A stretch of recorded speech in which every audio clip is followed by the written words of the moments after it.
From the story, the Seven Geeses comes probably the most disgusting outer god to be introduced into the mythos, whom goes by the name Abhoth, the unclean and repugnant. This eldritch horror is the source of all uncleanliness.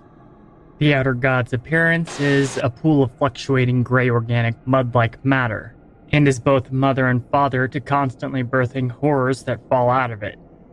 The further Abhoth's children crawl away from it, the bigger they become. Though for the most part, these disgusting abominations devour one another, or are consumed back into Abhoth. These children of the Great Unclean One have many forms.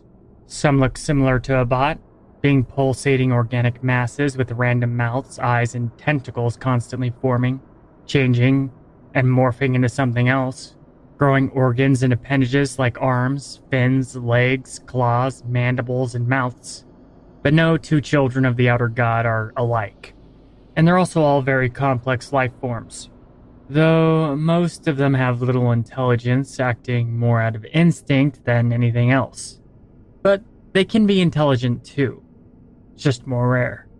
Some children of Abhoth just form as singular body parts, but there's also humanoids and pretty much any monsters you can imagine that make up the ranks of the Great Unclean One's children. And disgustingly, Abhoth constantly feeds off these children, pulling them back into the amorphous blob that is its body with lashing tentacles.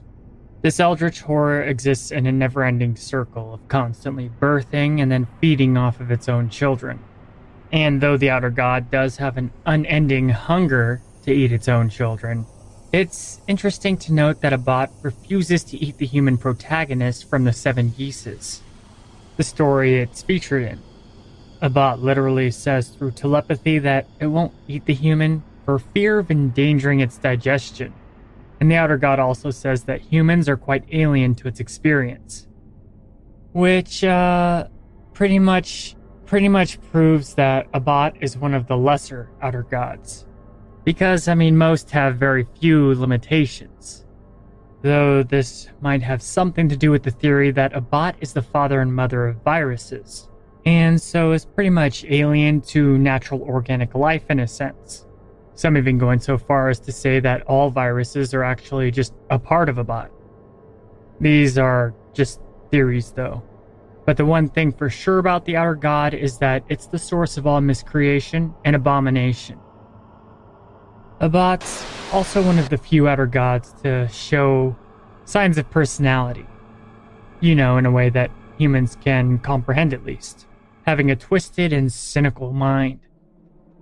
Abhoth may possibly itself just actually be the excrement or the result of another Outer God that became sentient in its own being, in a sense serving no purpose.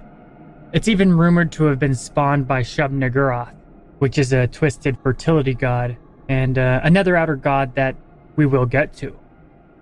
Abhoth creates life without any thought or purpose, which is symbolically in sync with cosmic horror being a twisted mirror of life, and that despite being an Outer God, Abhoth is unacknowledged and irrelevant to the universe. But if the Great Unclean One is just the excretion of another Outer God, it would definitely explain its strange limitations not found in other star gods. If anything, Abhoth reminds me of Grandfather Nurgle from the Warhammer 40,000 universe, of which I'm a huge fan. Nurgle's greater demons are even called Great Unclean Ones, and the Chaos God is the Lord of Pestilence and Decay. Its form is a putrid and plague-ridden blob of ever-changing matter too, though Nurgle has a joyous and jolly sense of humor and demeanor.